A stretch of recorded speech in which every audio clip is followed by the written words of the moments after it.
Hey, what's up, everybody? Welcome back to another episode of the Enough to Keep Going Weekly Games Podcast. This is episode number 250. It is the quarter century mark. It is a time for reverence, introspection, and I don't know what else you might think of. Hey, welcome back. We've got all four co-hosts back. It's been 5 years, a 5-year journey. I look back at the first episode and, some of the past stuff in our YouTube channel and on SoundCloud, and I was like, oh, well, June 2017, that's when the reboot happened. And, of course, we go back even further than that when you go back to Band of Gamers. This is technically by serialization episode number 250, but truth be told, I think we've actually recorded 288 episodes because we did about 38 episodes of E2KG and 30 during the time period where we had a split between the main show and news. But we have since collapsed. We are back in the new format for next gen to coincide with console generation 9. Here with me, as I've had for the last 5 years, are my co-hosts. First of all, Mr. DBQ Hams, how you doing, DBQ? You said it with such a straight face. I was really impressed. Like, you hit those beats. You provided a calm sense of pretend understanding that we know what we're doing. So, no, I'm glad to be here. It's great to have all of us back. And you're right. We have definitely done more than 250, but it's a nice round number, and it's glad to have everybody here. Thank you very much. And making his return from sabbatical, he is still a member of the crew, still one of the co-hosts. But like I said, he's just taking a small break to take care of work and fam. Mr. Swissguard, how you doing, Swiss? I'm doing good. I gotta be honest, I thought when you said we've actually done more than 250 episodes, you were gonna reference the lost episodes due to technical malfunctions. There's a lot of those. Right, suddenly it's our 300th episode? Yeah. Maybe, at least. Yeah, and those are the ones that are on our YouTube channel, right? So, I mean, not to count the ones that even we had to do as part of Geeks Worldwide, which I'm not sure that I necessarily grabbed all of those and archived them and put them back on our channel. So, and there are a handful that are on my personal channels as well. So, yeah, we've been at it for a while, but we'll stick with the official numbering just to keep things clean. And the fourth member of our crew of merry men, Mr. Towmaster99, how you doing, Tow? I'm doing good. It's all Gorilla Glue and duct tape in the background, folks. That's all I'm gonna say. Yeah, Tal's got a couple black bars tonight due to my the limits of my engineering capacity, so we'll just have to stick with it and go. So, as we have been off to do over the last 5 years, without much further ado, let's get to it. Segment 1 is our Gamers Experience segment. We'll be talking about the games, the core games, the key games that we've been playing most recently. We got a lot of stuff to get through tonight. I'm going to start off actually not talking about Fortnite, as I have listed in the agenda. I'm actually going to start off talking about revisiting Civilization 6 on the Nintendo Switch, which I picked back up into this afternoon. Now, when I tried to make my approach on this game 4 years ago, because it came out in 2018, if I'm not mistaken, it was a very oblique approach. I was not particularly satisfied with the results. A lot of things that I'm realizing this time around, having clambered back on board the Switch bandwagon now that I'm on a Switch OLED, as DBQ and I talked, I think last week, maybe the week before. 2 weeks ago, because we were off. Okay, gotcha. I have taken the base Nintendo Switch and moved it upstairs so that my family can use it. That's not why I moved it. Don't get the causality and the effect mixed backwards. I moved it upstairs because I was getting off of consoles because I no longer needed it or wanted it down here in the primary gaming studio. But because I need something to be a travel solution for gaming. Now that I'm getting back to traveling a little bit, I went with a Switch OLED. And so I had gotten into a few things over the last few weeks, loaded Diablo 3, played a good bit of Monster Hunter Rise Sunbreak, But since then, I've also installed Metro 2033, and today finally got back around to some Civilization 6, which I have in physical format. So one of the things that I'm noticing is this time around, of course, I'm playing in undocked mode more frequently, whereas before I never played in undocked mode. And I use the term undocked because sometimes I play handheld versus sometimes I play, with the easel, with it sitting on a desk, and I've got the Pro controller or the Joy-Con grip, as I forced myself to partake of this afternoon. And one of the things that I'm noticing is when my face is, in front of that pane of glass, I'm a little more attentive to game details, to things that are going on, in addition to matters of the UI. When that thing is blown up on a larger screen, I think I just can't tend to not be as focused and miss a little.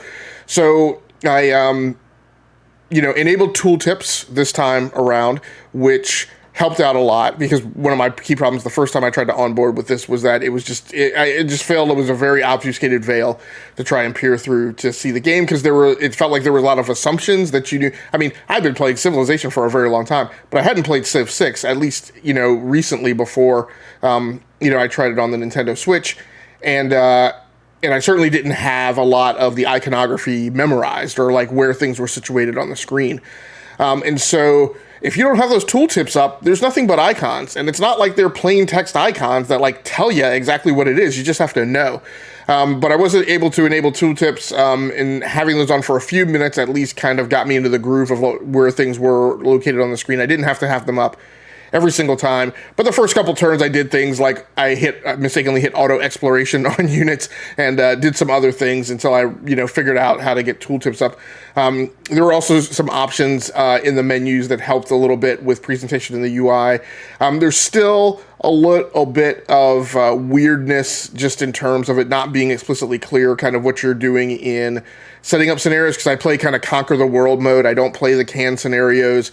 I just kind of go into the mission configurator and like pick random variables, each time that I'm going in. So this first time around, I just went in with what I hope is two, myself and one other enemy AI, and set the map size. And so there were a few icons in there that, like, even with tooltips, it just wasn't kind of explicitly clear what parameters you were selecting. But I had a good time, kind of remembered how to get back into the research tree, which was kind of easy, but then also Civilization 6, I don't know if it introduced it, but I think it introduced the civics mechanic, and then out of the civics mechanic, you can then set government policy. So it's like a secondary research branch that is dedicated to civics, but then out of the result of civics, you can then set government policy.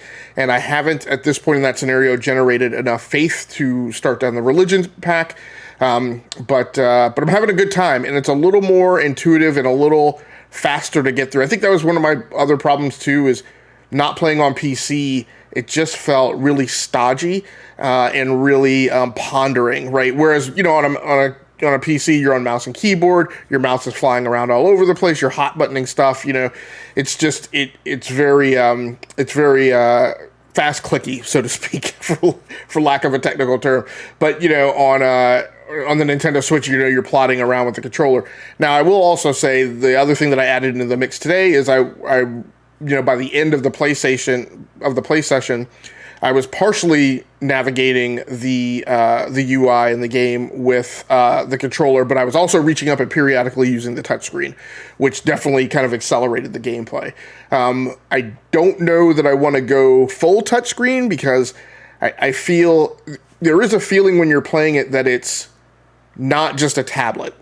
And so I feel like using it in that hybrid mode still kind of gives me that feeling that like I'm on a console, which for some reason, which I haven't really explored myself enough to know why, I find that of value.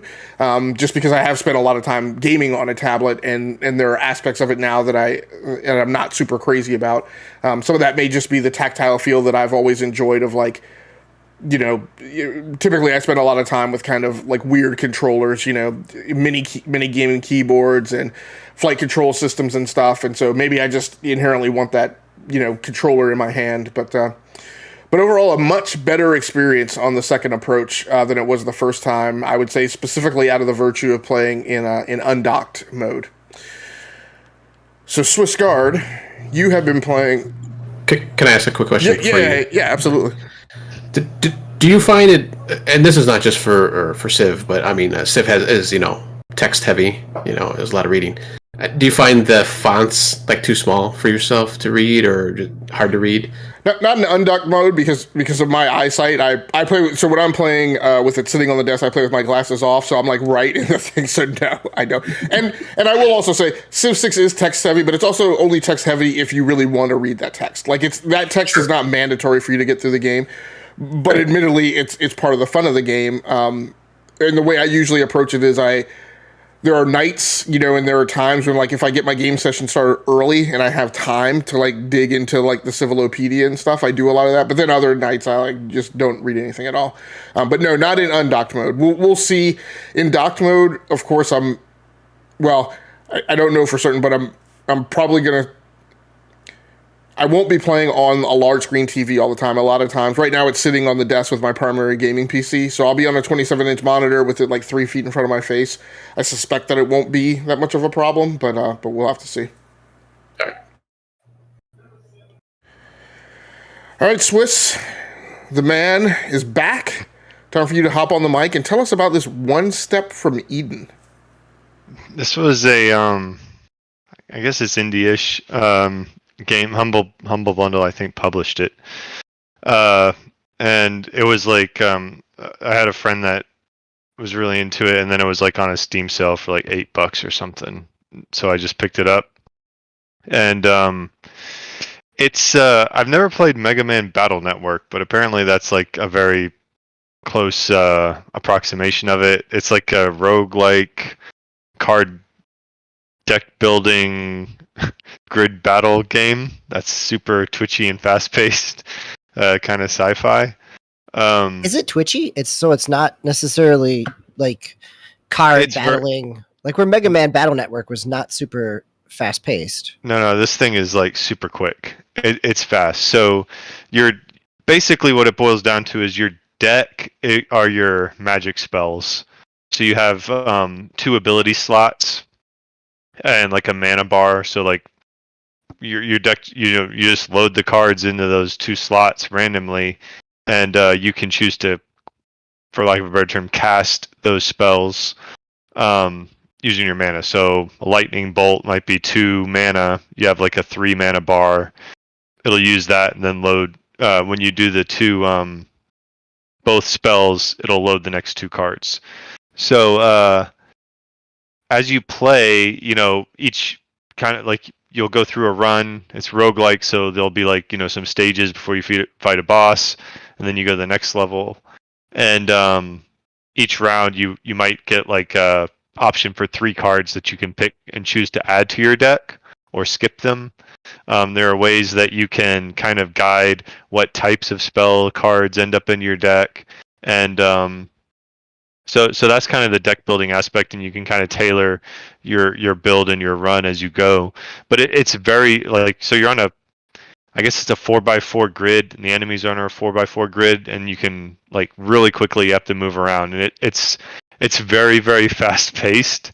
So like strategically using those abilities, like I found myself just like spamming them a little bit too much, which is not good because some abilities may target a cell for cells to your right. Others may like do like a line attack but end after 2 or 3 cells. So it's you have to know what the abilities do. You have to be in the right position. There are attacks that can affect your cells, so like tiles can get cracked and then develop a hole so you can't move on them. There's some spells that you can do, abilities that you can do that like might root a person in a specific location, so it's a little bit easier. But yeah, it's fun, and it's difficult. I have not gotten all the way to Eden yet, which I guess is after you beat all 8 bosses. I've only been able to beat 3 bosses, I think, and I barely survived and then died quickly. But it's good for that because you can do like a run in like 20 minutes or 30 minutes. So it's nice to be able to just kind of sit at the computer and go through. I will say I've been experimenting with switching between the keyboard and the Xbox 3 or my Xbox One controller that I use. Because when I first started playing, I was always grabbing a new card. Like I was like, oh well, it's there, I should pick it. That's not a good plan because then your abilities aren't like synergized. There's some things you can like, certain abilities might cast like frost effects, and then you can like leverage that to increase damage and stuff. I wasn't really doing that, and then so and just not getting the rhythm down. So I switched to my controller, and I started having a little bit more success. But I gotta say, having the A and B buttons be backwards on that Xbox controller was like throwing my mind off. Like it just every time I'd be like, okay, I need to do the A, like because a spell can just end up in either slot. Oh, I need to do the A one, and inevitably I was hitting the B, and it was just like, man, I hate Microsoft so much. I'm just laughing because I have spent the weekend playing on the Switch and thinking, why is the Y button on the left-hand side? This is so stupid. It should be on top. I don't know. Nintendo did it first, so. But I switched back to the keyboard and using the Q and W keys, which will be foreshadowing for my next game at the end of the show. And had a little bit more success. But again, it's just nice, like sprite-based sci-fi anime like aesthetic with speed, and it is neat to like get the like you get passive abilities and then the active abilities and just doing the run. So even though it's a roguelike, I'm having fun with it. So a little bit outside my wheelhouse, but I'm glad I picked it up. So Swiss, is this it's not the first card-based game that you play, but I don't think any of us are, well, maybe except DBQ, are like big card people, but like you're not into Magic and, other things like that. Magic, I do play Magic against like actual like people in front of me. So like me and some other dads pull out the cards from like 20 years ago and play a little bit from time to time. So yeah, I do like that type of thing. This is much more just like, it's just a mechanic to be able to have random abilities. It's not really, it doesn't feel like a deck building, like a Magic, like, type thing. It's too random for that. And then the other, but I will say you're right. I don't play much, especially not like digital deck building stuff. Played that a little bit of, I think, the Lord of the Rings adventure card game. But to me, that was more like just, again, it was a mechanic for me to play like a Lord of the Rings kind of style game. So. And did you play I don't know if it's Hand of Fate or Hands of Fate. So there was a card like kind of like. I remember. I know what you're talking about. You played that one. I think I might have wishlisted it at one point, but no, I've never tried that one. All right, very cool.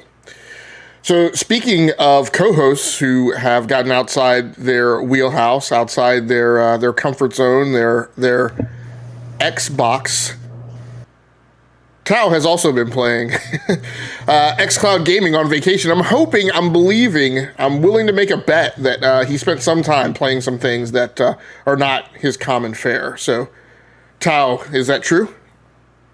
That is true. So when I went on vacation, I have the little Razer controller that I brought with me. But they finally let you change the positions of the controls for the touch controls on there. So that helped me a lot with some of these games, because I was like, I just want to play on my phone. I don't want to have to, because I have to like take off my case and plop the thing in there, and I have to put everything back in there once I'm done. But no, it's a huge big deal. But it's just kind of a pain sometimes.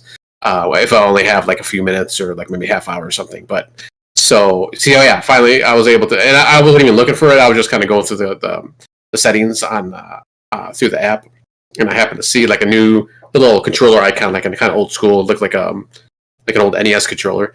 Excuse me. And I clicked on that, and I was like, oh, I could change the positions now, so you can like move it down, move it apart. So instead of just being like right in the middle of everything, which is really nice. So I was able to do that. I played a couple games that way. So I played Halo Wars Definitive Edition, which it worked out fine. I mean, that's kind of a RTS game, so it's nothing twitchy or anything like that. I also played a little bit of Double Dragon Neon, which was a 2010, I think I saw game when it came out, and that was cool. I mean, it was kind of beat 'em up style game, like Final Fight and Streets of Rage kind of a battle system. I didn't get too far into that one, so I can't really talk too much about it. But I know in the past I've heard people kind of dog on it, but I found it enjoyable. I mean, it just kind of seemed like Double Dragon. Now I don't know if you can do there's any kind of like upgrade system in there or anything like that, but if it's just like a straight brawler, that's fine with me. I mean, I've always enjoyed those kind of games, so I had fun with it, at least for now. I'm gonna try a little bit more of it coming up, hopefully this coming week.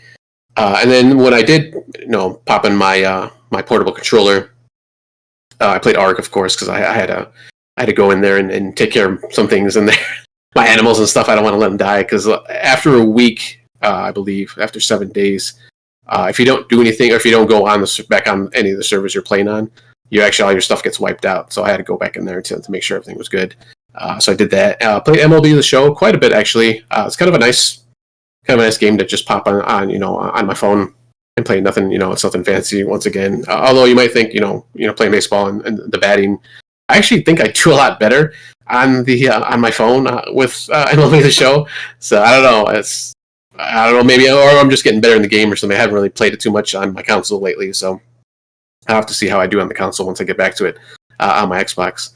And then I also played Match Point Tennis Championship, which was all right. I always kind of liked the tennis games, but I don't know if it was the touch, or not. I didn't play touch controls. I played with my controller, but I don't know if it was just the XCloud thing, but I don't know. The controls seemed kind of weird to me, or maybe it was just because it's kind of a simulation, tennis game. It's not arcadey, so when you're moving on the court, like if you go to like if you move into the right and you want to kind of switch directions, you have to like wait for the animation of the character to kind of switch instead of just being automatic. So I think maybe I just have to get used to that. But I want to try it on my Xbox just to see if that's the case or if it was just something with some delay or something on XCloud that was happening. But I thought the controls were a little weird, kind of funky. But like I said, it might just be like simulation thing. So it's just I have to get used to those kind of controls.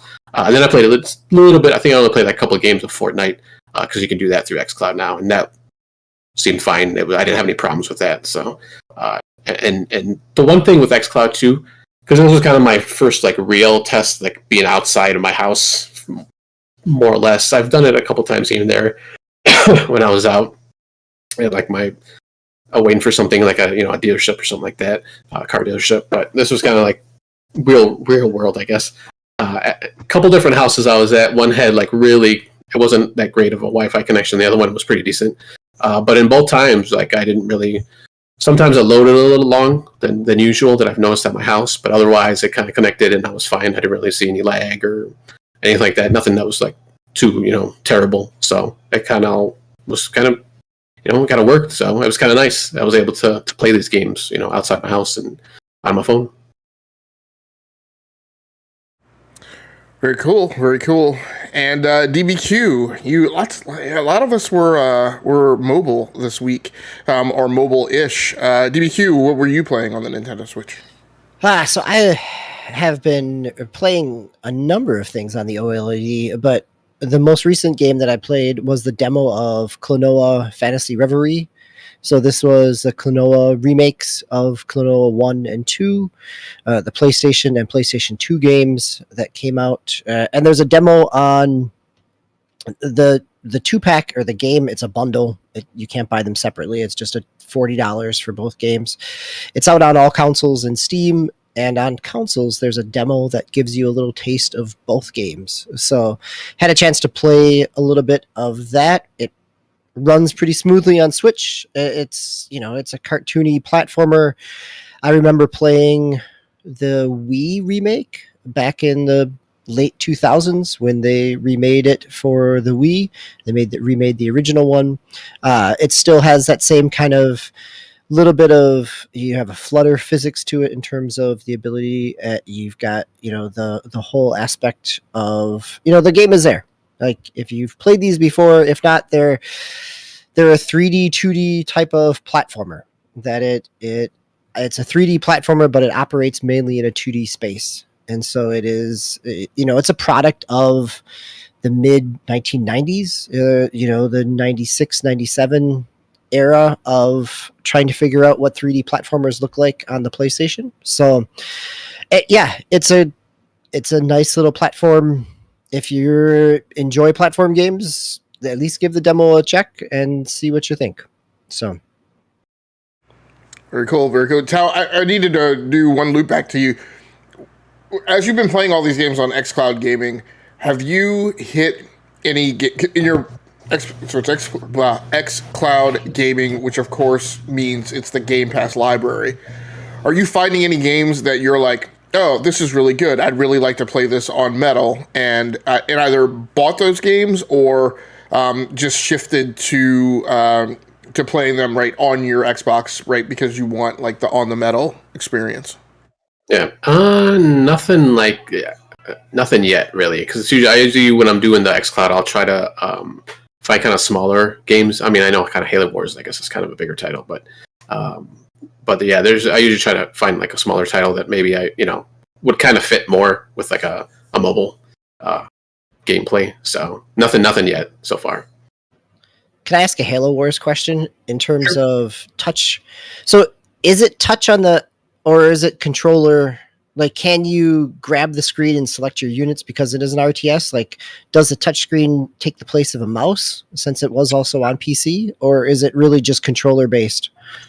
It's just a controller on the screen. Yeah, I probably should have been a little bit more specific on that. Yeah, that touch would have been probably actually pretty nice. Just a pure touch, at least in that respect. But yeah, it's just using the I asked because I haven't seen any of them do that. Like they have the touch controls as like the virtual control pad, but I haven't seen any kind of take into effect the kind of touch screen aspect of it.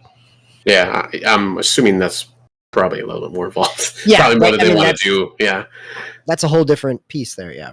Yeah. So yeah, that's what touch control is. It's just like a pseudo controller on your screen. So, but that's why I was so excited that you can change that positioning now, because it was kind of annoying just having it right in the middle of the screen before. DB, I got a question about Klonoa. How are you? So you just played the demo, right? Are you tempted at all to pick up the pack? Yeah, I mean, yes, because I enjoyed these I enjoyed the first one when I played it back on the Wii. I will probably wait for a sale because I have plenty of other things, but yeah, I mean, it's done well. If I was in a family, let's say that when my kids were littler and I picked up Klonoa for the Wii, it was great as a family game. I would say that this is for $40, it's two $20 3D platformers. It's a great family bundle, kid-friendly kind of game experience. So, and I'm sorry, Game Logic. One more thing, just to interrupt you real quick. Something about XCloud I totally forgot, and this has been like weeks, maybe even like more than a month that I keep forgetting to mention this. But and kind of going back to Switch's thing with the or Swiss's thing with the Switch and kind of in the Xbox and the button configuration. When I first started playing on XCloud, I don't know if I mentioned this before,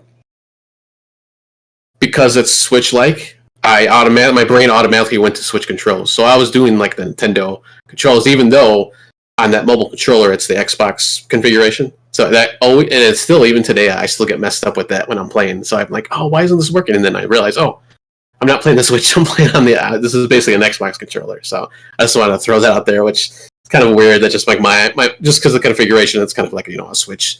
When you have that controller, smacked on your phone, my brain automatically went to that muscle memory, I guess. That's crazy.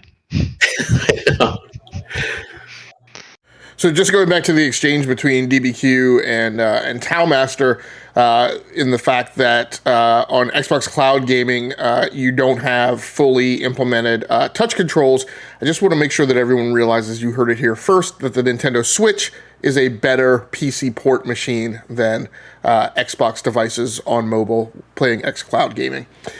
So let's move on to the news. Tao, do you want to start us off with Skate goes free to play? Yes. So the developers had a video blog that they had put on their website, and they announced that it's one that's just going to be called Skate. It's not Skate 4, and not the next numbered version of the game. And then also it's going to be a free to play live service game. So you're going to have microtransactions. They already said that that's going to be in the game, obviously, because it's free to play. I mean, you kind of have to, I think, at that point. And then they said none of these can, these anything within that you buy in there is not going to give you an edge up. So it should be all just aesthetics. Like I'm assuming like skateboard and probably uniforms or costumes for your character and stuff like that. They didn't name that specifically, but I'm just kind of saying that and I'm assuming that's what it's going to be. It will be cross-play between PlayStation, Xbox, PC, and then also there's a mobile version that they've, I guess, just kind of started on. So that's probably going to be further out in the future than, the console and the PC ports. So, just reading the article here on The Verge that I had thrown in there. There was one other thing I wanted to talk about real quick. Now I can't find it. But while I'm looking for that, I know, of course, it's the internet, so everybody's, having a hissy fit about it being free to play and, a live service game. But I was kind of thinking about I thought people were having a hissy fit about the fact that the leaked part of the alpha got out there and all the janky T-poses and poor assets in terms of the Skate alpha. Yeah, I mean, it's an alpha though, so I mean, yeah, exactly. I don't know. I think like nowadays people don't really understand like the cycle of game development. So yeah, I saw a little bit of that. I saw more of just it's a live service game and microtransactions stuff kind of thing. And I think in a game like this, and the one thing I was trying to look for here, they said there's going to be area or a area at least for now. They call it the collab zone, but it's probably going to it might have a different name later on. But basically, it's an area where people can. It was collaboratively built between players, and it might be a skate park or something, or someone builds something kind of like in GTA where people can make their own races and their scenarios and stuff like that. But at least that's what it sounds like. So that that seems kind of cool. But kind of going back to the live service thing and free to play, I kind of think this maybe. It's good for this kind of game. I've always said, like in Madden and all these other sports games, and I know this is not like a pure sports game. I guess I kind of consider it a sports game. Where those kind of games should go, kind of live service and just charge a fee like every year, and they upgrade.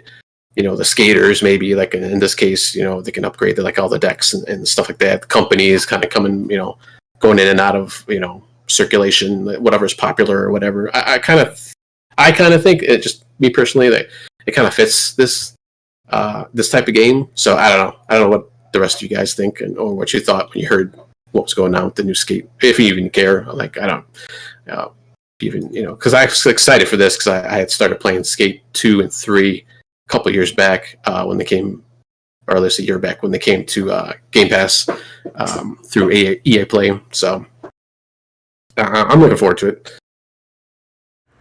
Well, there's a ton of controversies, in social media and on Twitter about, different aspects of cost about video games, and they cover a wide range of perspectives. Where I think not to focus on some of the ones that are just complete foolishness and nonsense, trying to keep our show to the ones that are actually of pertinent value.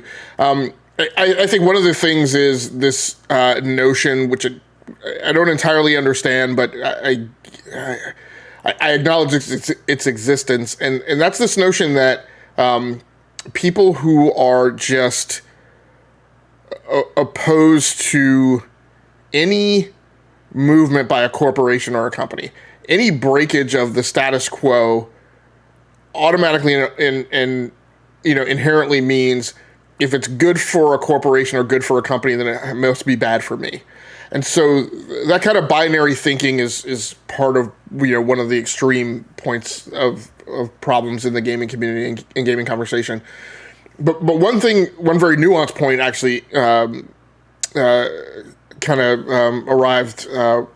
arrived to me in kind of an epiphany today. When we talk about when we talk about microtransactions, the hyper focus is on things that you have to buy. First of all, I'm definitely firmly in the camp of you don't have to buy anything, right? That's part of my problem. You can be an adult and make your own decisions and not spend money, right? That's on you. But one of the things that's really nuanced, I think, in the conversation and the understanding of it is we hyper focus on the things that we have to buy in order to obtain, instead of focusing the conversation. We almost completely forget the conversation about the option that is presented to you to not buy anything. And I know I just said that, but it's a slightly different context. If you think about it in the context of entertainment services, right? One of the problems that we had with the old cable model, where you paid sometimes in excess of $200 a month to have 500 channels of content, of which 190 of them you never watched. Right, the big problem and the reason things drove in that direction was because of all of the bundling, which gave you no choice and no option, right? The only thing you wanted, the only thing you cared about was ESPN. But in order to get ESPN, you had to get HGTV and household bonkers in Europe for $1 million, like just all sorts of cooking shows, like things that you didn't care about, right? And what we kept pushing for and complained about, and what we eventually got was like the ability, and it's not quite there yet, but we're much closer now than we are. Now you can go and you can get ESPN and ESPN2, right? Not quite. You still get some stuff bundled with, but you don't get Viacom, right? Or whatever kind of crap package that you had bundled with it. And so what people, I think, don't think about is the fact that, hey, you could play. There are plenty of people who play Fortnite, who play Warframe, and haven't spent a dime, right? What they have is a zero cost barrier of entry, basically a no barrier of entry, right? To onboard with a game and play a game. If I want to play Rainbow Six Siege, I don't need every single operator from every single past season. Yes, I have to pay a notional fee to get on board, but I'm not forced, and the stuff isn't bundled, and I'm not compelled to buy a bunch of stuff that I don't want, right? We hyper-focus in the conversation today about, multiplayer modes that come with single-player modes, right? And sometimes we lament that, it doesn't have a single-player campaign, but we don't think about the fact that a lot of people don't want that single-player campaign. A lot of people, it's a waste of time. Some people are the opposite. They don't want the multiplayer stuff. And as we see these things, in different models, right? People go down the path of just doing multiplayer, right? Sometimes as a free-to-play model, a low-to-pay model, but they don't feel forced and compelled. Well, I'm going to make a multiplayer game, but in order to get this multiplayer game on the market, I have to link it, right, tightly couple it to a single-player campaign, and then I got to bundle all that stuff, and then I got to blow up my production costs, right? All to create this thing, 50% of which I didn't even want to be bothered with, right? And so the gaming industry, fortunately, which typically tends to run an evolutionary, several stages behind some of the other media formats, has wonderfully kind of arrived at this point where we have tons of choice, right? We have tons of options to get into games via models that don't have all this stuff bundled and tightly coupled together that we don't want. And that, unfortunately, seems to be not the point, not the major focus of a lot of conversations. It's that, games shouldn't have microtransactions. Well, if games didn't have microtransactions, then a lot of people wouldn't be able to play them because people wouldn't be able to afford that $30, $40, $50, $60 game, right? They wouldn't be able to put it in their budget. So, I don't know. It's just looking at that argument from a different vector and from the opposite side instead of always hyper-focusing on, the strangely innate jealousy that's generated because, somebody else has a skin that you don't have because you didn't feel like paying for it and you feel like you're entitled to it.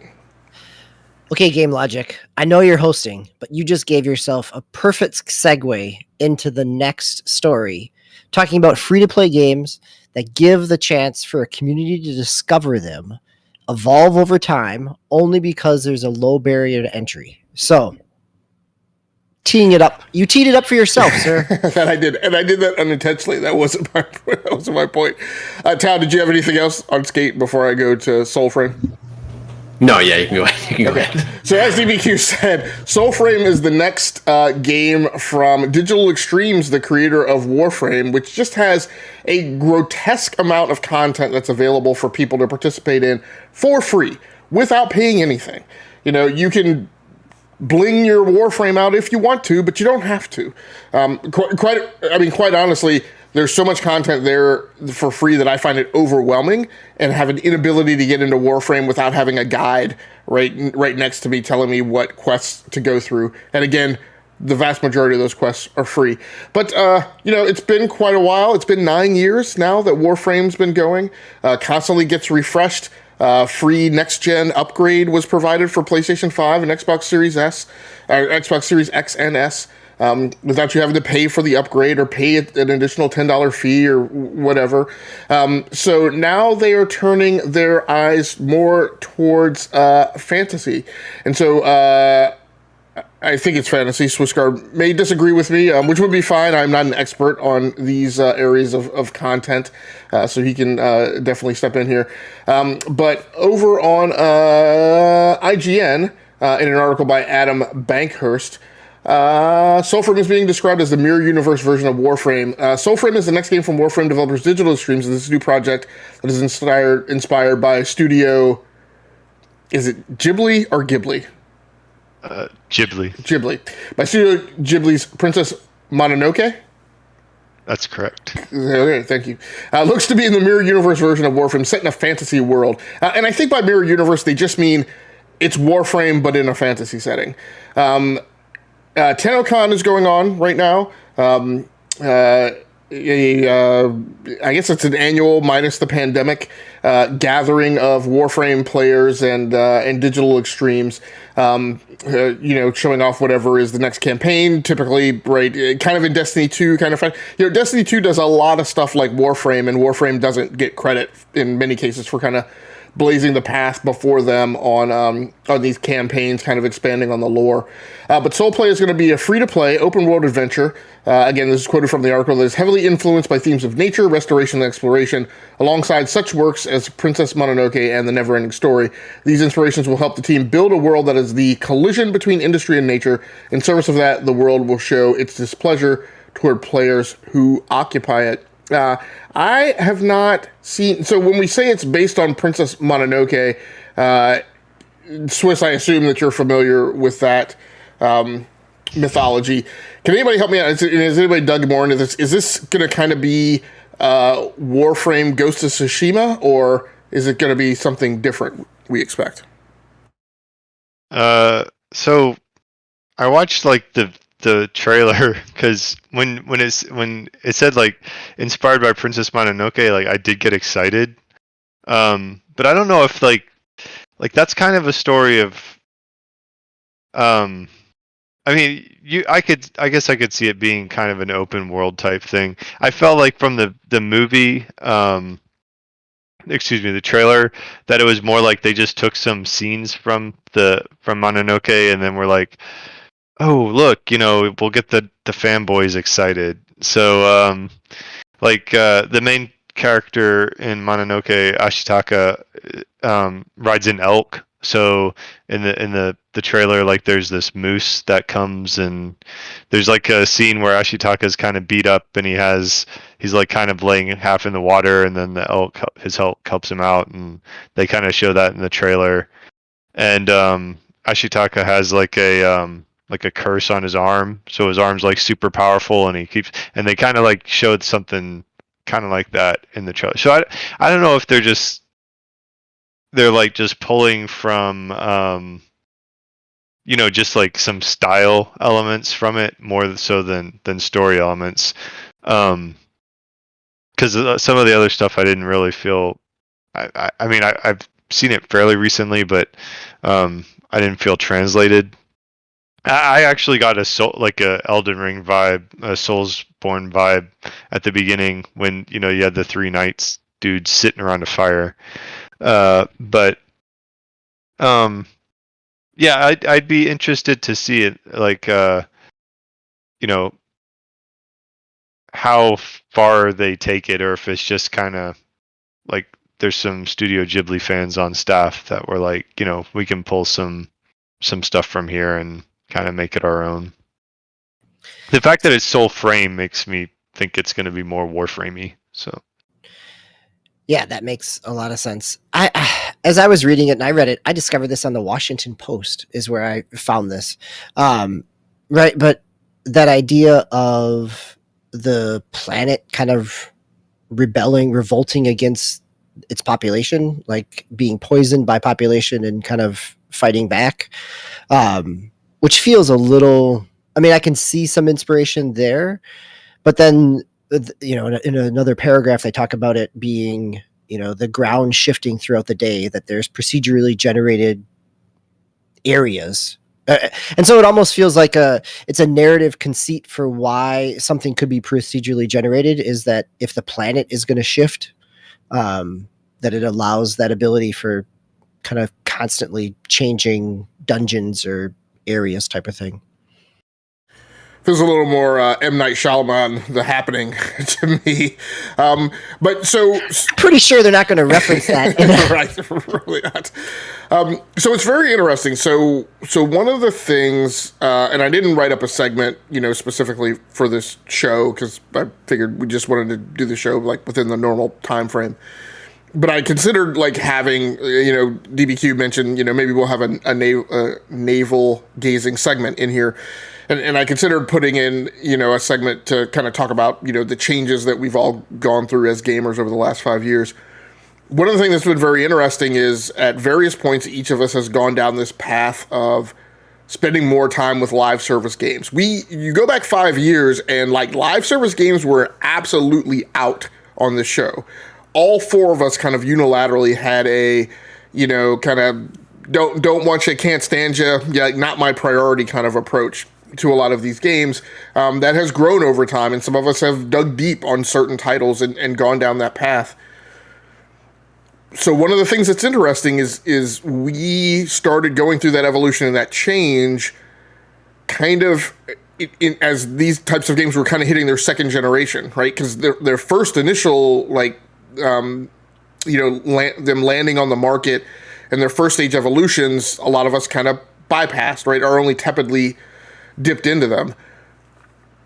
Now we're in what, to me, and when I wrap the chronology around the podcast, what will be kind of the third evolution, right, of some of these games, or the third evolution of this style of game, with some of these new titles that are coming out.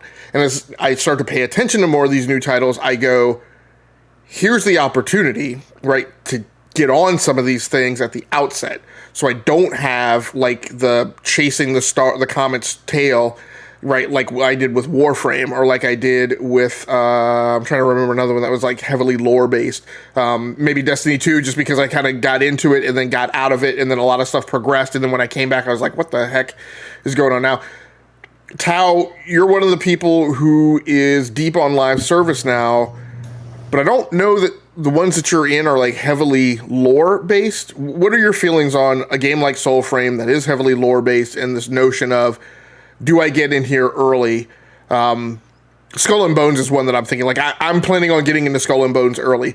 If for nothing, that it might go south, but my feeling is I want to get in there early and figure out all the mechanics and see all the changes, but rather than stand back and get into it late and then be behind. But Tao, what are your feelings about jumping into something like this early? Yeah, I mean, I think this is a game that I have to jump into early. When I played Warframe, I actually played Warframe back when it first came out, a little bit before Destiny. I was actually playing that before I played the original Destiny.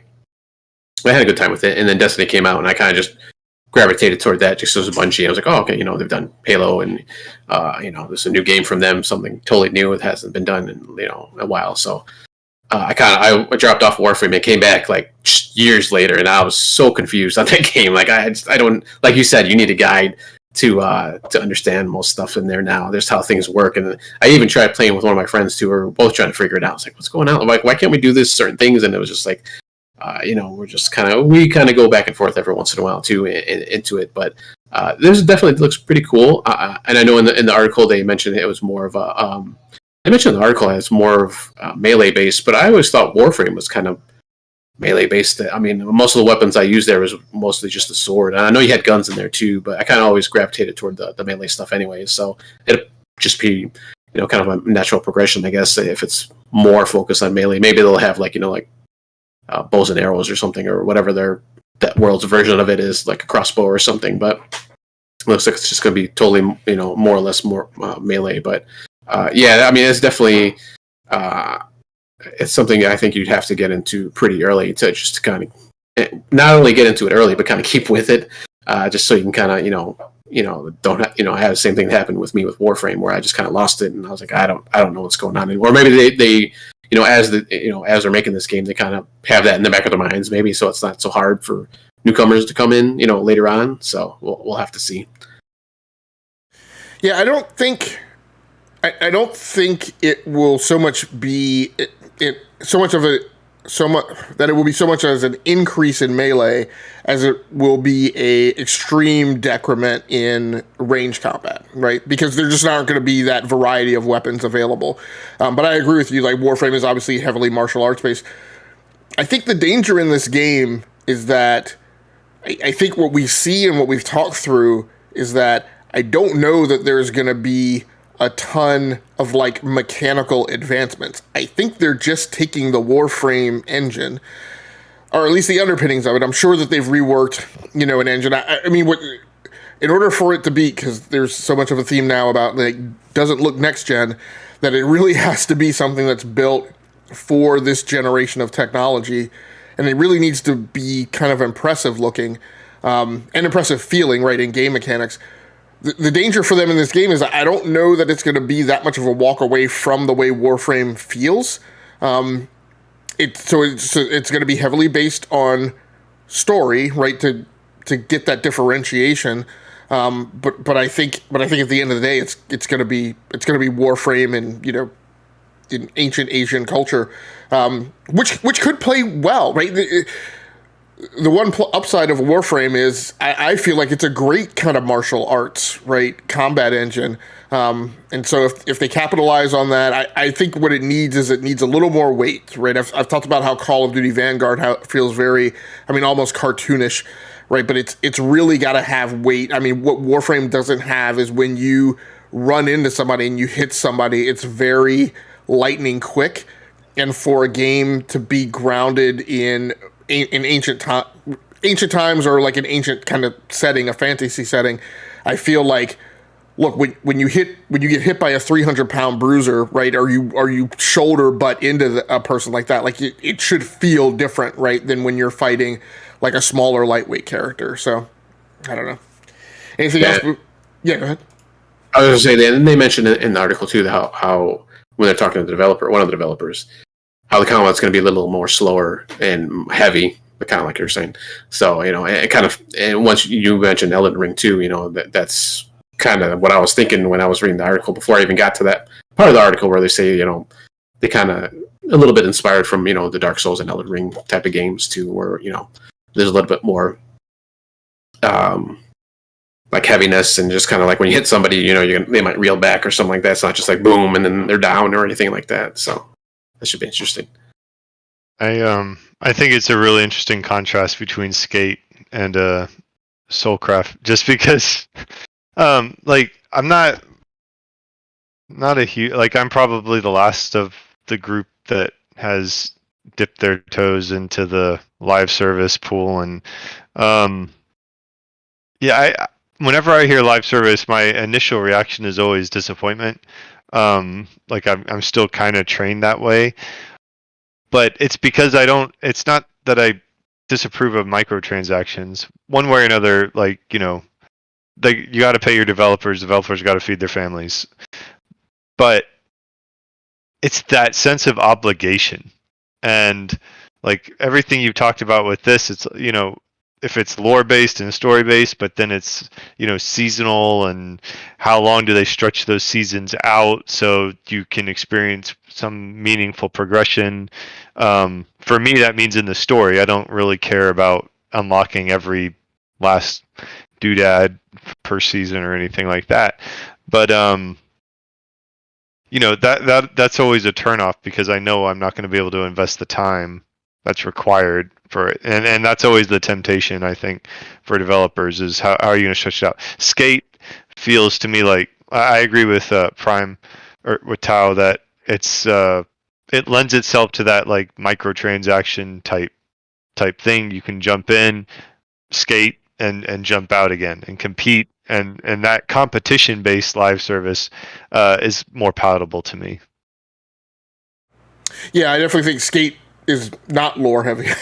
It'd be really funny if you have to get really deeply ingrained in Skate lore. But it could be like what's that Formula One series where it's like super like drama based or whatever. oh well, I mean they had been building that into the F1 series by Codemasters, but I think they were walking some of that back. But I don't know that that's gone season to season. So, but I definitely get your case in point. It's interesting, and at some point we're going to need to unwind that, because I actually feel the opposite, right? I actually feel that like I feel a greater sense of obligation to something like a God of War, right, or The Last of Us 2. Like if I start playing that, like I have to unwind the expectations that I unwind that whole story, because the only point of that is to get from point A to point B. Whereas I feel like Destiny 2, the whole point of it is still to light level, not necessarily to traverse a whole campaign from point A to point B. Although I feel like if you do traverse a campaign from point A to point B, that accentuates the light leveling up. But I feel less obligated, because I feel like I can toe dip in and light level, and then I can toe dip out. And if I don't complete a point A to point B campaign, I can just read up on what happened later. But I don't know. It's a different feeling, and but I definitely understand the perspective, and because I have felt like that a lot of times too, like where I felt like I was missing some of the Destiny 2 experience by not diving deep into the lore. So I definitely see that perspective. On to an article by Kotaku. Fearing Unity and Unreal abandonment, Russia may build its own games engine. An article by Ian Walker. Russia is looking into the possibility of developing a national video game engine to support the country's developers should American companies like Unreal Engine creator Epic Games and Unity Technologies refuse to do business with them over the Russian government's ongoing assault on Ukraine. So I think at the end of the day, this is a matter of whether or not the... Sorry, I was about to turn things a certain way, and I need to realize that Russia is not the Soviet Union, and although they are doing some very bad things now, I should still not talk about them as I would have during the Cold War. So this is a matter of the nation, of basically nationalization and financial backing of development studios to come up with a game engine that a lot of them can use. Now, I can't remember, is wargaming.net out of Russia, or are they out of Ukraine? I can't remember. But I think the creators of War Thunder are out of Russia, and Russia is the seat of a lot of game development talent and a lot of big studios. And so, you know, if you're willing to partake of those games, if you have not driven a hard line against supporting Russian developers, then this could be interesting in the fact that it simply would be an infusion of cash flow, and you would assume an increasing of capability in terms of another game engine out on the market that multiple developers could be using to render new experiences. I don't know. You guys have any feelings on this one? Just from an economic perspective, do you think that there will be, they'll lose access to Unity and Unreal for a longer period of time than it would take to develop an in-house or like a new game engine that's on equal footing?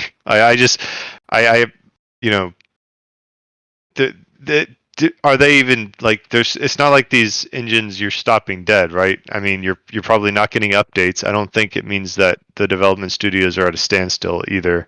It's kind of a curious like flyer. Yeah, I said I wasn't going to say anything negative about, but I mean, Russia is Russia. I mean, it sounds like propaganda and national pride more so than technological practicality. Like you said, I mean, Samsung, right? I mean, that hasn't been an approach towards nationalization, but Samsung considered for a very long time kind of spooling its own alternative to Android in order to kind of decouple itself from the fate of Google, and they put a bunch of money into that, implied those waters for several years, and then eventually were like, there's no way that Tizen's ever going to catch up to Google. I can't remember. Is it LG that purchased Palm OS and uses that technology in its TVs? But I mean, but they haven't convinced themselves that like that maneuver is going to allow them to kind of overthrow the smart TV market. It was just to give them a leg up. Like you're saying, Swiss, I think this is, you know, if you go down this path, it doesn't bear fruit for like a decade. You know, but, you know, Reagan spent tons of money, right, for things that were not really of practical military or national security advantage just to get the Soviets to spend money or to attempt to spend as much money. So maybe it's a viable strategy. I don't know. Then the other thing becomes, you know, while I don't mind playing games from Russia, game engines can do things. I mean, you know, anti-cheat can be bundled into game engines, and that gets down in the kernel. Like, I don't. A game built on a game engine from a nationalized root, I just don't know that that's something that I'm going to install right on my PC. And then it will be interesting to see what the food fight is, right? Does Microsoft Windows Defender start like disallowing certain functionalities of a Russian-built game engine? It's just, I think there will be a lot of IT technology gymnastics, you know, if they go down this path. It will, of course, as always, be interesting to see how it plays out. But I'm not. This would not be something, you know. I wouldn't be betting on black, right, in Russian roulette, you know, so to speak, expecting this to pay off big. See, and then you had your chance. You wouldn't be betting on red. Ah, man. But just to fact check, so wargaming.net is based in Cyprus. They have studios in Russia. They also have studios in the Ukraine and throughout Eastern Europe as well. So it is not based in Russia, but they have development there, and they've been kind of caught in the middle of the conflict because of having studios and staff in multiple places. They have. I will also say that wargaming.net has like 23 studios all working on like 2 or 3 games, so they have enough resilience to ride this out by all means. But yeah, they're definitely getting hurt. I thought I'd read that maybe they had closed some of those studios up or reduced staff at them, but I'm not exactly sure. I didn't fact check that. Well, what you can fact check is the next game that you plan on telling us about, since we're wrapped up now with the news segment. On to segment 3, where DBQ is going to open up as we swing back to the gamer experience part of our show, part of our content. Talking about Hero Emblem 2 on iOS. Yes, so Hero Emblems 2 on iOS by Heatpot Games. It is an Asian developer. It had Hero Emblem. The original game was 2016, maybe. Hero Emblem 2. It's a RPG match 3 puzzle. It's a JRPG on top, which a match 3 puzzle on the bottom. It is not microtransaction at all. It is $7, and you get the whole game, which was part of what attracted me to it. Like, I've been playing Puzzle Quest 3, which is a microtransaction heavy game. Go ahead. Is Hero Emblem 2 on Apple Arcade? Is that the reason it's? No, I just discovered it, kind of stumbled into it, and did a couple Touch Arcade lookups. It came out at the end of June. It was originally demoed at a press event back in 2017-18, and finally has come out. It's it's not going to win any originalities in terms of story, but it's enough of a story hook to keep me moving from puzzle to puzzle, and it's very much a JRPG where you need to grind in between story beat battles in order to be strong enough to go on to the next story beat. So, but it's got, equipment and items and magic spells and a variety of different characters that come in and out of your party. And it's just a pretty solid puzzle game, and not flashing up, a 16 crown purchase for $4.99 or whatever there's something about being able to just play a game and not have a number of pop-up ads or things gated. And part of this reason is that after playing Puzzle Quest 3, since it well, I was playing it in beta last year and have been playing it probably up until this when it launched in the beginning of, in the winter of 2022 here. But, it is a grind, and I have, I enjoy the puzzle aspect of playing a little bit. And so having something that catches that without having to feel, I feel glad to be able to support the developers in that. So it's only on iOS at this point. It is not on Android. It certainly seems like it could, but it also seems like it's a relatively small team if it's taken this long to come out in terms of come to fruition. Did your time in it increase your temptation to get back to Diablo? You're just tempting me, aren't you? No, actually, it's a nice distraction of not having all that space on my mobile device hard drive that I'm sure I could install Diablo Immortal again, but I did not install Wild Rift because I'm really waiting for the Microsoft, bundle with Riot Games. But Swiss, how did you get into League of Legends? Mr. I can't stand live service. My cousin basically just talking to me about it all the time. And so I was like, I'll try it. And have you played a MOBA before? Pokemon Unite for like an hour. Okay. Well, I mean, that's, yeah. And he also played World of Warships, which you will get into arguments with people, but I will contend World of Warships is it's definitely closer to the MOBA end of the spectrum than the shooter end of the spectrum, which is the comparison some people try to make. That's fair. But yeah, so I tried it, and it's that competitive aspect that I enjoy, and it's being able to just sit there and not have to think too hard. Well, let me rephrase that. The game has depth, more so than I would have expected just at a glance. I suppose there's a reason it's lasted this long, and the esports and everything.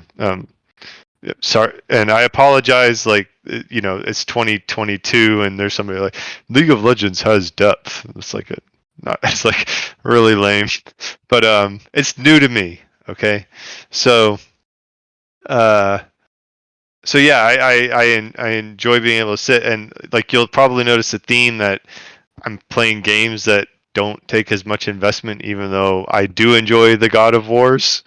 But I'm trying to find something that I can play and get my fix and get out of a little bit. But it's I haven't spent a dime yet. It doesn't require that. It's actually pretty easy to generate enough blue essence or whatever they call it to buy more champions, and there's like a bajillion champions. So, I'll keep playing it, and in the near term, and there'll probably come a time when I realize, wow, I haven't touched it in 2 months, and I'll never touch it again. But I enjoy like once I kind of like because my cousin's been playing it a long time, so he kind of gave me a little bit of an introduction. So kind of once I grasped that initial, it's not just like an action adventure like isometric game, and you have to play it a certain way. Again, I'm pretty new to that style MOBA thing. I enjoyed kind of the tactics of when to push your waves, and I'm starting to watch YouTube videos on strategy with certain champions, and we'll see how far down the rabbit hole I go. So it's a deep rabbit hole, but MOBAs are fun. I mean, especially if you have somebody to play with, right? Like the time I got into Heroes of the Storm, it helps when you have somebody to play off of and to play with. So yeah, he thinks I'm not too completely terrible, I guess. So, I mean, Swiss or DBQ, if Swiss doesn't know, does I assume League of Legends has skill-based matchmaking? Yeah, like we were playing, and the whole time my cousin was like, they probably already detected that I'm not like because he created a Smurf account to play with me, and he's like, they probably already detected how well I'm playing. Like, I'm trying not to play well, and it's probably detecting my patterns because I mean, everything is so timing based and movement based, and I'm sure that they're pretty. So I've been sticking with the co-op versus AI. I haven't moved on to actually playing against people yet, but from everything I understand, there is skill-based matchmaking, and I'm going to get my face pounded in a few matches initially, and then they'll realize, oh wow, this guy stinks, and I'll play with other, noobs, hopefully. Well, I'm sure you will level up and skill up quickly. I have faith and confidence in you.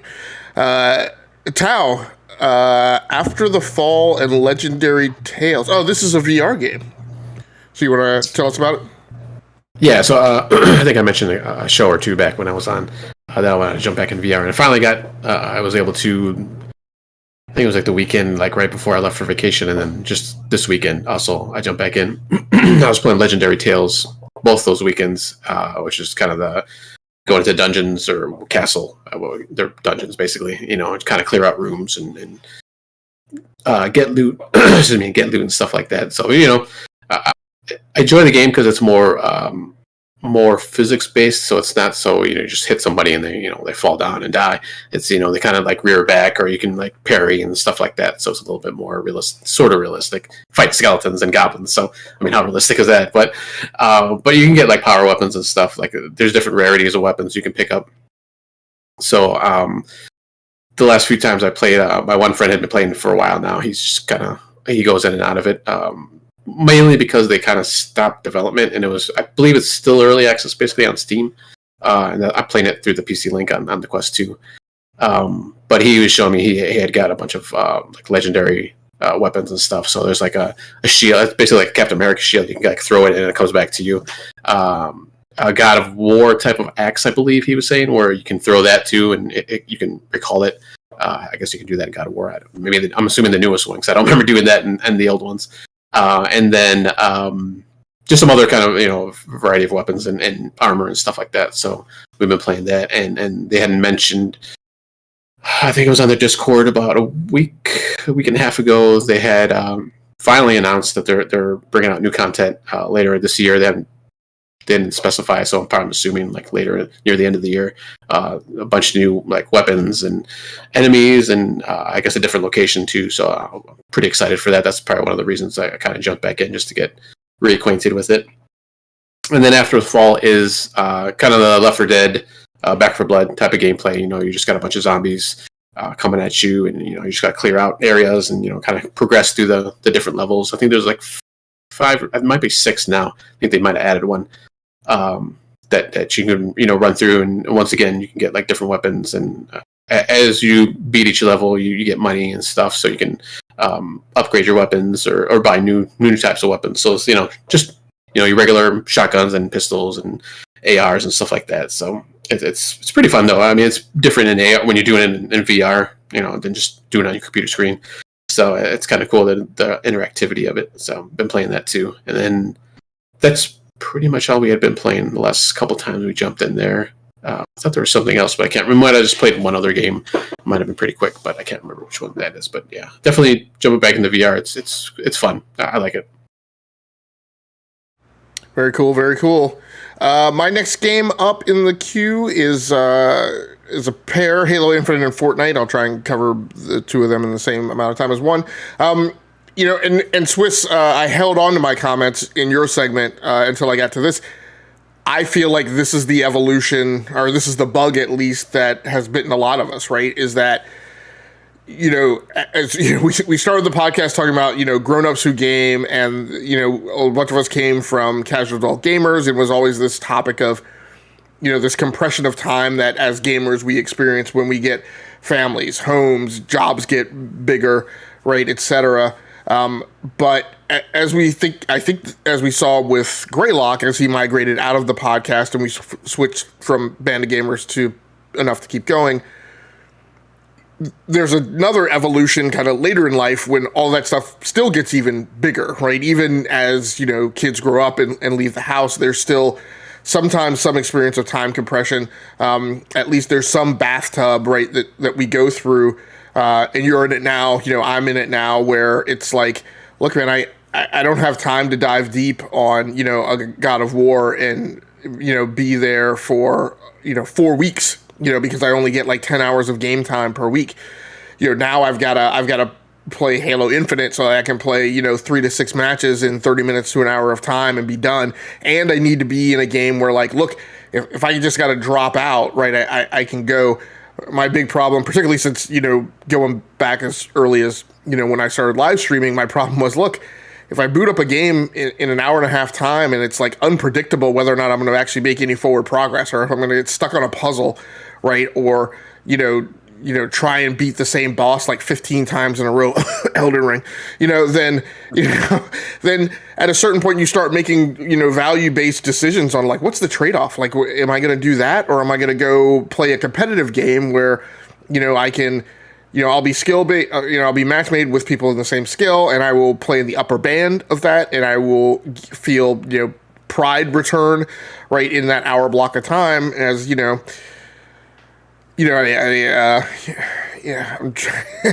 I'm struggling with some terms to make sure that they're appropriate for the podcast, where I will, I will surmount the competition, so to speak, right, and feel rewarded because of that. So anyway, that's why I've been playing Halo Infinite, and did a little bit of a swing back to Fortnite. Amazingly, I was messing around with trying to configure some stuff in Fortnite, and won a solos match where I was just like, again, I was configuring the PC and I just wanted to like get some practice time in, right, just to make sure everything was kind of working well. And I won a solo match, which was a torrid affair because I got caught out in Storm. And the Storm like moves way faster now than it used to in Fortnite. And as it collapses more and more towards center, the HP that it hits you, in terms of kind of its DPS factor, increases as well. So I came out of Storm and had like 6 health left. So I was like, I have to evade fights and I have to find health packs, right? And health packs get more and more sparse as you get in towards middle circle. So I took a risk and used a big health pack and got all my health back and found a juggy and maxed out my shields, and wound up then getting engaged in 2 fights and came out the winner. So I was pretty happy with that. Halo Infinite, I've been continuing to... Can I ask a question real quick? Yeah, absolutely. Were you playing builds or no builds? Oh, no builds. No. Okay. just because time, right? I mean, yeah. The build mode takes longer, right? Because people are fighting defensively. Faster, so I mean, admittedly, sometimes the problem with the no build mode is sometimes you can spend a whole match and not see anybody, and then you therefore have fewer engagements. I've actually been playing with Brap, and Brap has brought in a few other people, so I've always felt that in Fortnite, I'd only ever figured out how to play solos well, and so I'd stayed away. Like every time I'd played like trios or squads or quads, I'd just always done horribly. But playing with these guys, what's that? Was that with randoms when you played squads or solo or trios? No. Even when I played with like friends of mine, like I was just always the person who got knocked out early, and then I just had to sit there, right? And so that hit my, you guys know me well enough to know I have my whole idle time threshold that I can't stand, which causes me to dislike battle royales in general. But I've been able to hang with for a good chunk of time with these guys, so it's been fun. Halo Infinite. Not a lot new there, just progression-wise. It's got that hook for me, and so I think I mentioned a couple shows ago I had completed the Season 1 Battle Pass, which, with this Season 2, because I didn't play Season 1, I've actually got to complete both Battle Passes. So I completed all 100 levels of Season 1. I've actually, been playing the events now that I kind of get the whole point of that, and so I have unlocked all 4 armor cores, right? So I have the Eagle Strike armor and the Rakshasa armor, and have been, unlocking cosmetics for those 2 things as well, which is, it's nice once you start to build up enough stuff that you can mix and match. Because to me, it's not a matter of always putting on the newest thing. It's just having a wardrobe array to kind of play Barbie doll and put on all sorts of different mix and match outfits and stuff. So I've got flames, I've got skull faces, and all types of stuff to play with. So it's been enjoyable, but I've actually been getting better, and it's interesting that I've actually started hitting a point where I've skewed towards certain weapons that I prefer, and then there are others that I'm like, I'm not picking that thing up. So sometimes I pick those things up in desperation. And have had some really great matches, some 50-49 matches, some 49-50 matches, starting to get aggravated with people who don't stick together, and things like that, people who make choices that tactically put you at disadvantage, and in several matches where I've been the top dog, so, because of my efforts, we wound up winning, and while we had to, carry and drag somebody who, went 4-12 or something in a round. So it has been enjoyable. I'm having lots of fun with it, and I'm definitely, after 20 years of ignoring it, I'm definitely now a Halo player in the fold. So I will definitely be continuing to play multiplayer. DBQ, you've been playing something that. Have you been getting into the multiplayer modes of this, or just playing solo? So I bounced off the solo mode so we're talking about Mario Golf Super Rush, came out last summer for the Wii, or for the Switch. Wow. Whatever. Yeah, it feels like it. I was talking about Klonoa before, so yeah. No, so Mario Golf Super Rush came out last summer. Tao, I know you picked it up as well, played it for a while. I hadn't really gone back to it since last summer, but this week, being home with my kids, we played a lot of Mario Golf together, and it's, that's been fun.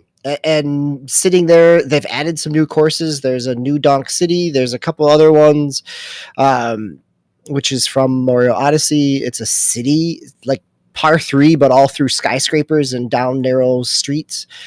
But there's a target mode with multiple players. You can play per stroke, or you can play like Speed Rush, where you're trying to get there and you're racing to it, and every extra stroke is an extra 30 seconds. And so it's been a daily kind of playing with my kids. So in honor of our 250th, it feels appropriate to mention a little bit of gaming with our families as well. So Mario Super Rush, while the single player I never really stuck with, it's a lot of fun in multiplayer, surprisingly. Yeah, actually, I played that a little bit during vacation, and then this past week also. I went back to it. Actually, my plan was to play, I was going to bounce between, all 3 sports games, the golf, tennis, and the soccer that just came out recently. But I forgot I didn't have tennis back on there, so I was just playing golf the whole time. And yeah, it was. I was just playing the solo story mode, and I was having a lot of fun with it. I forgot how actually kind of fun it is to do that Super Rush mode. It's actually pretty cool. Yeah, so we've had a lot of Nintendo Switch content this episode, which feels apropos with episode 250, and talk about gaming with families. We have Splatoon 3 to look forward to this year, so should be a good time. To wrap the show up on the Nintendo Switch, I have been, as I mentioned earlier, playing some Metro 2033 Redux. The most interesting thing here is I've mentioned in the past, I've been often guilty of just playing games at the default controller configuration, not really bothering with tuning, the dead zone and other things. But I find that in particular on the Nintendo Switch, you highly benefit from tweaking your controller to your particular liking, particularly in first-person shooters. So I went ahead and dug into the settings and the tunings in Metro 2033 Redux and got a much better experience from playing with it that way. The thing that's interesting for me is, I guess all of us, I think all of us, or at least 3 of us, maybe I'm not sure, Tao, if you were interested in the Steam Deck, but DBQ and Swiss and I have been bouncing back and forth, what are we going to do about Steam Deck and pre-orders? And while I was convinced a couple weeks ago to not be bothered with it, as I find that I'm really enjoying playing these PC ports on the Nintendo Switch in undocked mode, it presents the consideration of whether or not, I would enjoy having an alternative to kind of do the same thing. The Nintendo Switch does what it does with PC ports, and it does it well, but the Steam Deck would do it slightly better, and so, it may be worth consideration. I don't know. I've kind of been enjoying, having the PC and having the Switch be the only alternative to that type of gaming experience, and so I may stick with that, but every once in a while I'm playing these games, Metro 23, Civilization 6, I go, maybe having the Steam Deck for enhanced experiences of this nature in handheld mode would be worthwhile. But even as I talk through that, I'm a little less excited about the notion of that than I was when I was actually playing. And so that may be what it comes down to is, how do I feel when I'm considering the notion of it when I'm actually playing a game on the Switch versus how do I feel when I walk away from it.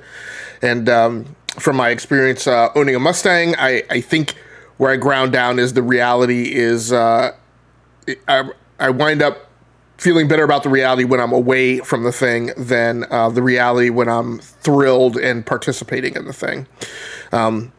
As I got older, sitting on the ground in the Mustang was a humbling experience whenever I had to get out and walk away.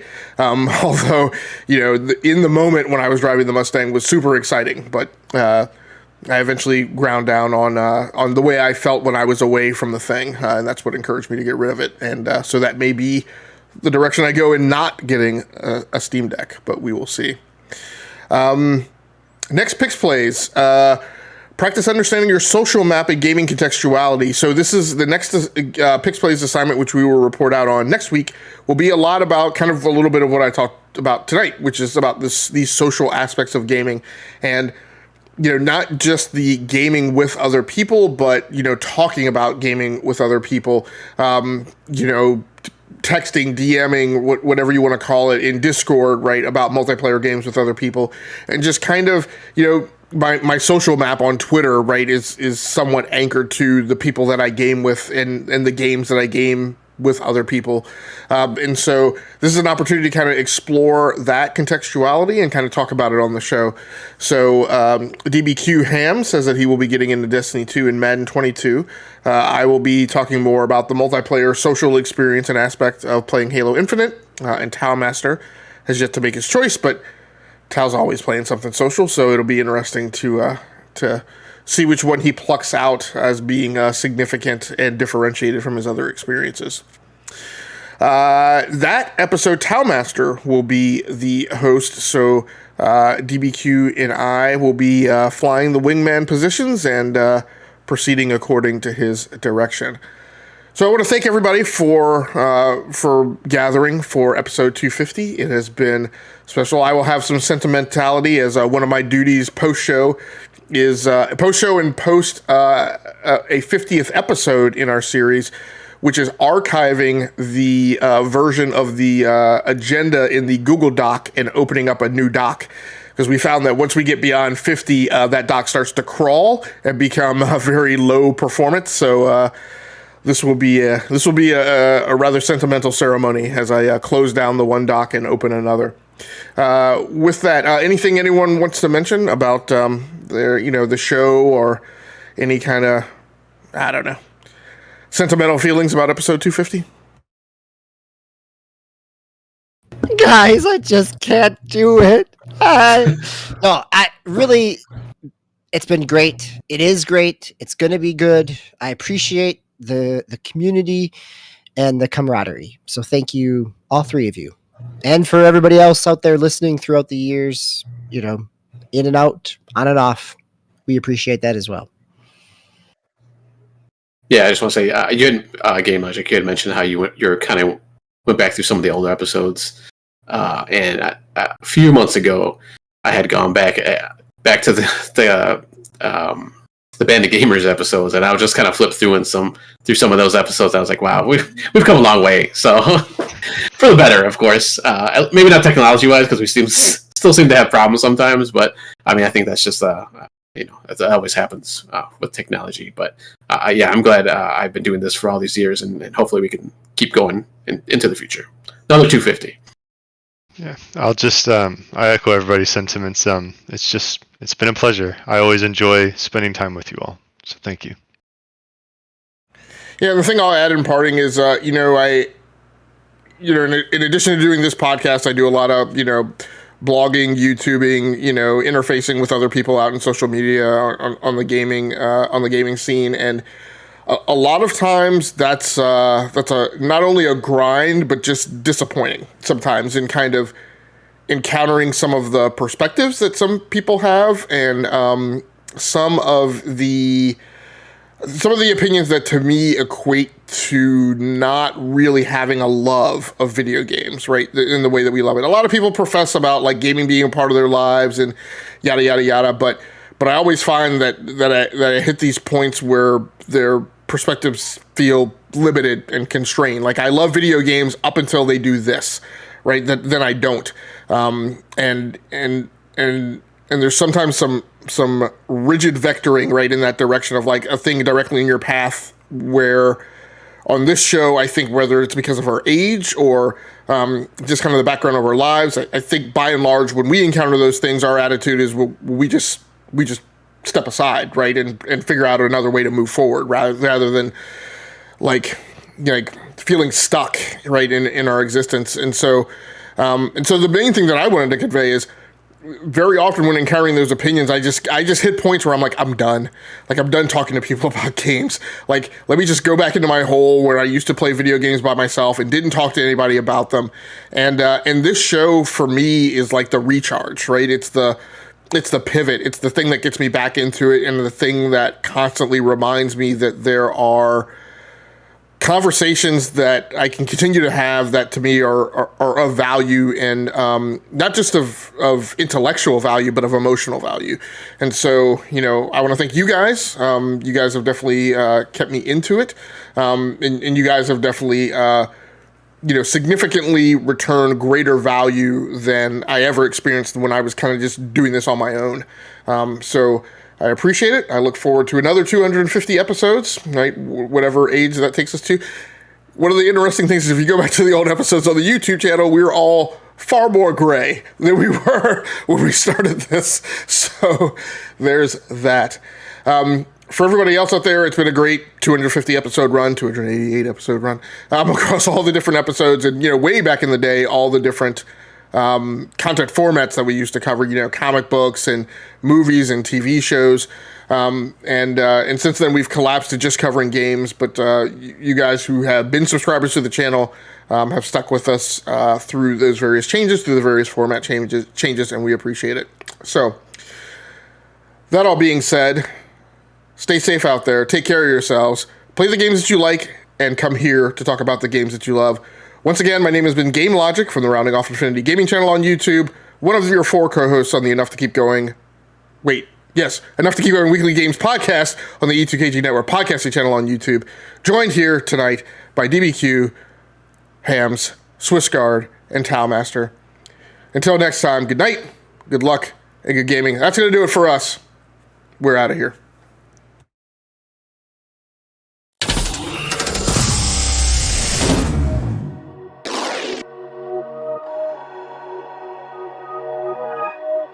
Okay.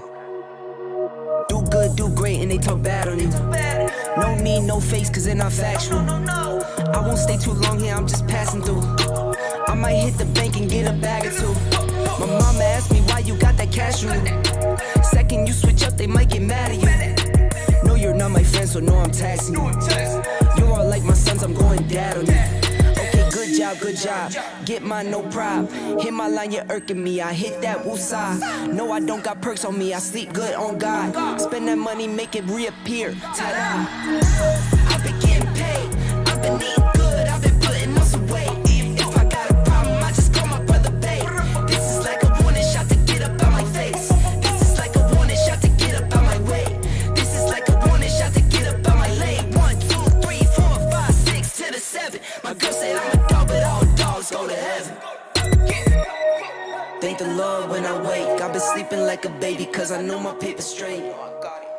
Another